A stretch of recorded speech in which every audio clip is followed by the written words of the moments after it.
අනතුරුව අවි ආයුධ හම්බෙන්න ගත්තා.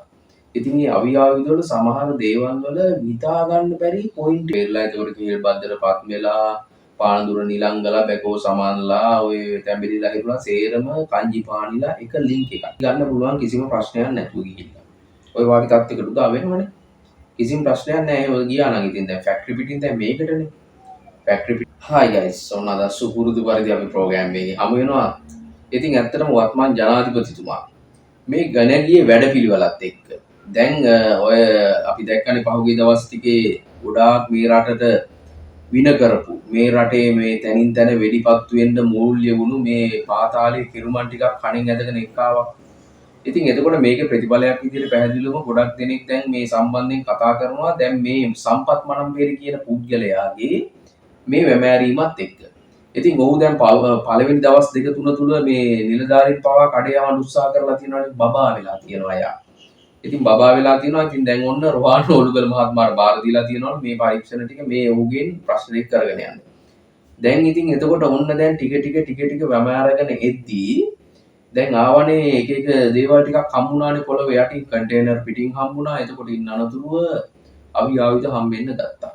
ඉතින් මේ අවි ආයුධ වල සමහර දේවල් වල හිතා ගන්න බැරි පොයින්ට් ටිකක් මෙතනදී අහු වුණා. ඒ තමයි ඔවුන්ගේ මේ සමහර මැගසින්ස් අහු වුණා, පිස්ටල්, T57 ලත් බෝම්බා එක දේවල් ගෝල්ඩ් කලර් එක දේවල් හම්බුණා. එතනදී මීට අවුරුදු එකමාරකට විතර කලින් ඝාතනය වුණු සුරේන්ද්‍ර වසන්ත පෙරේරාගේ පොඩි සම්බන්ධකමක්. ඒ කියන්නේ ඔහුගේ ඝාතනයටත් පොඩි සම්බන්ධකමක් මෙතනදී ඇති වුණාද කියන සැකයක් එක්ක KPI කියලා ගහලා තිබ්බ උණ්ඩ හම්බුණා. ඒ කියන්නේ සුරේන්ද්‍ර වසන්ත පෙරේරාගේ ඝාතනයේ තුණ්ඩ කොපු ටිකේ කොපු වල ගහලා තිබ්බා KPI කියන නාමය. මේ ඉංග්‍රීසි අකුරු ටික. ඉතින් එතකොට අන්න ඒකත් එක්ක මොකද්ද මේ ලින්ක් එක? මේ ජාලය එකක්ද? එතකොට KPI කියන්නේ අනුවර්තනාමයගේ කංජිපාණි ඉම්රාන් කියන නාමයත් එක්ක ගොඩක් දෙනෙක් ඒක දන්නවා. එතකොට ඒකත් එක්ක මේ සම්පත් ඒ කියන්නේ සම්පත් මනම් පෙරලා එතකොට කේල් බද්දටපත් වෙලා පානදුර නිලංගලා බැකෝ සමානලා ඔය තැඹිලිලා හිටුණා සේරම කංජිපාණිලා එක ලින්ක් එකක්ද මේ. ඒකට තවත් හේතුවක් තමයි දැන් කේල් බද්දටපත් වෙලා මැලේසියාවේදී අත්අඩංගුවට ගන්නට පසුව පොලිසියට පගාව දීලා බේර ගන්න හදලා තියෙනවානේ කංජිපාණි කෝටි ගණන් දීදී. එතකොට ඔවුන්ගේ තව ලින්ක් එකක් තමයි මේ කියන එක එතනදී තොප්පු වෙනවා. ඉතින් මෙන්න මේ දේවල් එක්ක බලද්දී ඇත්තටම දැන් මේ ඒ කියන්නේ හෙලි වෙන දේවල්, මේ වමාරණ දේවල් එක්ක බලද්දී ගොඩක් දුරට ජනතාවගේ සැකයක් ඇති වුණානේ මේ රාජපක්ෂවරු මේ දේවල් වලට සම්බන්ධයි කියන එක.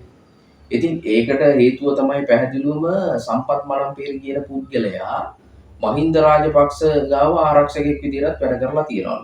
ඉතින් එතකොට ඒ අතරතුර දැන් ඒ ආරක්ෂක විදිහට ඔහු මේ නිලධාරියෙක් විදිහට වැඩ කරලා ඉතින් දේවතාවක් වැඩ තහනම් වුණ පුද්ගලෙක්. එකපාරක් ගංජා වගේක් පොරින් අරගෙන ගිහිල්ලා එහෙම තව ඔහුට චෝදනා ගොඩක් තියෙන පුද්ගලෙක්.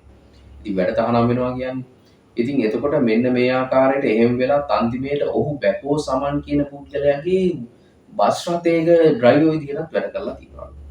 ඉතින් මේ පුද්ගලයා ඒ කියන්නේ සාමාන්‍යයෙන් ගත්තට පසු සම්පූර්ණයෙන්ම මේ ජීවිත කාලෙම කරලා තියෙන මේ අපරාධ වලට සම්බන්ධ වීමද කියන ප්‍රශ්නාර්ථයක් එනවනේ. මොකද ඔවුන්ගේ එක ලින්ක් එකක් ඒක. ඔවුන් මේ සියලුම දෙනාම එක ලින්ක් එකක්. අර තොත්ත බබා වගේ අනේ මම මුකුත් දන්නේ නැහැ අනේ මම මුකුත් දන්නේ නැහැ කියලා අර පළවෙනි දවස් දෙකේ අඩේ ගවන්න ගියේ මනම්පේ. එතකොට දැන් ඔන්න වමාරගෙන යනවා. ඉතින් ඔන්න ඔය දේවල් එක තව ටිකක් දවස් ගියා නම් ඇත්තටම තංගල්ලේ පොලේ අයිස් අපිට මෙලිදී ගන්න පුළුවන් කිසිම ප්‍රශ්නයක් නැතුව ගිහිල්ලා. ඔය වගේ තත්යකට උදා වෙනවනේ. කිසිම ප්‍රශ්නයක් නැහැ. ඔය ගියා නම් ඉතින් දැන් ෆැක්ටරි පිටින් දැන් මේකටනේ. ෆැක්ටරි පිටින් දාලා තියෙන්නේ ඒකට. මොකද මෙහි තියෙන ඉල්ලුමත් එක්ක සැපියුම දෙන්න මදි ඒ කට්ටියට බඩු. බඩු මදි නිසානේ කියන්නේ ෆැක්ටරි පිටින් ඕපන් කරන්නේ අපි ඕනම දෙයක ඒකනේ ඇත්ත කතාවනේ. බිස්නස් එකක් පටන් ගත්තොත් එහෙම දැන් අපි කොහෙන් හරි රටින් හරි කොහෙන් හරි ගෙන්නනවා නම් බඩු ඒ දෙයට වැඩිය ඉල්ලුමක් තියෙනවා නම් මේ රට තුළ පැහැදිලිවම අපි එතනින් එහාට තීරණය කරනවා ෆැක්ටරි එකක් අපි ඕපන් කරනවා. එක ෆැක්ටරි එකක් දානවා මදි. දෙකක් දානවා මදි. තුනක් දානවා මදි. අපි මේ පැත්තෙම දාමු එනවා ෆැක්ටරි. කියන තැනකට එනවනේ. ඉතින් මේකට මොකද ඉල්ලුමක් තියෙනවනේ ඒ තරම්ම. ඉතින් ඇත්ත කතාව මොකද තරුණ තරුණියන් 60000කට වැඩි පිරිසක් මේකට ඇබ්බැහි කරලා අරගෙන තියෙනවා මේ පිරිස. ඉතින් කොච්චර භයානක දෙයක්ද මෙහෙම තව අවුරුදු 5ක් වෙන ආණ්ඩුවක් අරගෙන මේ රට කරා නම් ඇත්තටම මේ රටේ අවසානයේ මේක. බලන්න කියන්න කිසිම දෙයක් නැහැ සම්බන්ධයෙන් පැහැදිලි ඒක. මොකද ඒක තමයි ඒ කියන්නේ සබාදාම කියන්නේ මහා පුදුමාකාර දෙයක්. එතනින් ගලවලා මේ විදිහට මේ වත්මන් ජනාධිපතිතුමා ඇතුළු මේ මැති ඇමති මණ්ඩලය බිහි කරේ මේ රටේ වාසනාවට. මේක සබාදාමයෙන් හමු වුණු දෙයක්.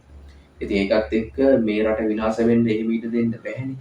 ඉඩ දෙන්නෙත් නැහැ සබාදාමෙ වුණත් එහෙම ඉඩ දෙන්නේ නැහැ. ඒකයි අපි කියන්නේ මෙතනදී හැප්පෙන්න ඕනේ දැන් මේකට විරුද්ධ වුණු උන්ට මේ සබාදාමත් එක්ක. කට්ටිය ඉන්න ගොඩක් කෙනෙක් පෝලිම් පැනගෙන එන්න එපා ඉස්සරහට මොකද හැම කෙනාටම chance එකක් හම්බෙයි.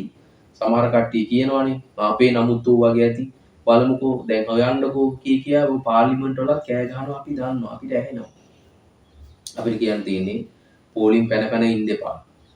කොහොමත් කට්ටියට වෙලාව ආවට පස්සේ මේ දේවල් වමාරලා සේරම ඉවරුනාට පස්සේ කොහොමත් ඉතින් මොන තරහතිරම තිබ්බත් පොඩ්ඩක් ඉදර එන්න වෙයි. ඒ ආවට පස්සේ වැරදි කරලා තියෙනවා නම් එතකොට ප්‍රශ්න කිරීම වලින් අනතුරුව ගරු අධිකරණයට ඉදිරිපත් කරලා එතනින් එහාට ඉතින් වැරදි කරුවන්ට මොකද්ද වෙන්නේ කියන එක දන්නවනේ.